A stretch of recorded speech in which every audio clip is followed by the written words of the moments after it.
নলবাৰীৰ যুৱকে পলুৱাই নিলে বঙাইগাঁৱৰ এটা সন্তানৰ মাতৃক। মাতৃক বিচাৰি কান্দোনত ভাগি পৰিছে 3 বছৰীয়া সন্তান। বঙাইগাঁও জিলাৰ মানিকপুৰ আৰক্ষী থানাৰ অন্তৰ্গত ভাণ্ডাৰৰ এটা সন্তানৰ মাতৃক পলুৱাই নিলে নলবাৰীৰ যুৱকে। ভাণ্ডাৰৰ ৰৌচন আলীৰ পত্নী আৰু 3 বছৰীয়া শিশুৰ মাতৃ নুৰতাজ বেগম নলবাৰী জিলাৰ মোকালমুৱাৰ আমিনুল ইছলামৰ লগত পলাই যায়।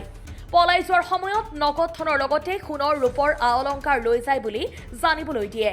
পৰিয়ালৰ লোকে সন্তানৰ মুখৰ পিনে চাই উভতি অহাৰ আহ্বান জনায়। এতিয়া আমি কি কম মানে এইটো কোৱাৰ ভাষা নাই। 25 তাৰিখৰ ৰাতিপুৱা সমান 4টা 3:30 বজাত মানে ঘৰৰ পৰা নিৰ্দেশ হৈছে। এতিয়া লাষ্টত আমি থানাত এজাহাৰ দিছিলোঁ নিৰুদ্যোগ বুলি 25 তাৰিখত। পিছত ফাইনেলি গম পাই চেক কৰি সব গম পালোঁ যে আমিনুল ইছলাম নামৰ ল'ৰা এজন ঘৰ নলবাৰী জিলা মোকালমুৱা পৰে, নলবাৰী ডিষ্ট্ৰিক্ট কিন্তু মোকালমুৱা থানা আমাৰ।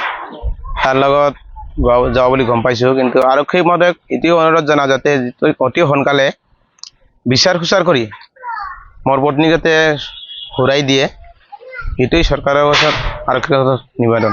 মানে ঘৰত 3 বছৰ প্লাছ হৈছে, মোৰ এটা ল'ৰা আছে কিন্তু গাখীৰ খায় মাকৰ।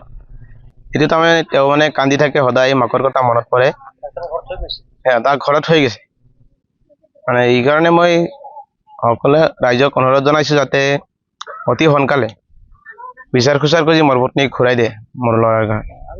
মানে এজন ফিৰৱালা আছিল, চাইফুল ইছলাম নাম, তেওঁৰ ঘৰ 4 নম্বৰ ভাণ্ডাৰা। তেওঁৰ একাউণ্টত এই নলবাৰীৰ ল'ৰাজন আমিনুল ইছলাম তেওঁৰ একাউণ্টত মানে টকা লেনদেন কৰিছিল। তেওঁৰ একাউণ্টত দিছে তাই আমিনুল ইছলামে, আৰু এই ফিৰৱালা চাইফুল ইছলাম তাই একাউণ্টৰ পৰা উঠাই আমাৰ পত্নীক কেছ পইচা দিছে।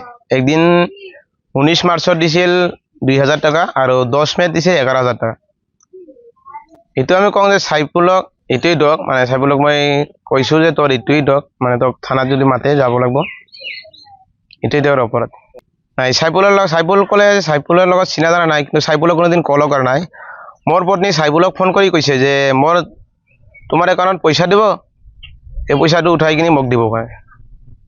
পিছত তেওঁ চাইফুলটো ইমান গম পাইছে নে কি নাজানো, কিন্তু চাইফুলে একাউণ্টৰ পৰা পইচা উঠাই মোৰ পত্নীক দিছে। মই এতিয়াই বিচাৰোঁ যে মোৰ ঘৰত 3 বছৰীয়া সন্তান আছে, যদি মোৰ য'তেই নাথাকক কিয় মানে চৰকাৰে যাতে অনিতবিলম্বে খোজ খবৰ কৰি মোৰ ঘৰত আনি দিয়ে। আমি আৰু কি ক'ম, আমি হোৱাৰ ভিতৰত আমি জানো এসপ্তাহ আগত ৰাতিপুৱা 3টা বজাত গৈছে। এতিয়া ল'ৰাটো সৰু ল'ৰা ঘৰত কান্দি থাকে, আমিও আমাৰ ল'ৰাটোক কৈ আছোঁ যে ক'ত আছে বোৱাৰীটো লৈ আহক, আমি পাৰিলে আমি ঘৰত আনি পুহিমেই আৰু সেই বোৱাৰীটো ল'ম। দিছে আমাৰ ডাঙৰ বেটি জামাই আৰু আমাৰ ল'ৰাটো থানাতে এজাহাৰ দিছে। পুলিচে ইনকুৱাৰী কৰিছে না নাই ক'ব নোৱাৰো, ইমান মই ঘৰতো নাথাকো, কিন্তু নাতি ল'ৰাটো সদায় কান্দি থাকে। মানিকপুৰৰ পৰা আজিজুল হকৰ ৰিপৰ্ট, অসম টাইম।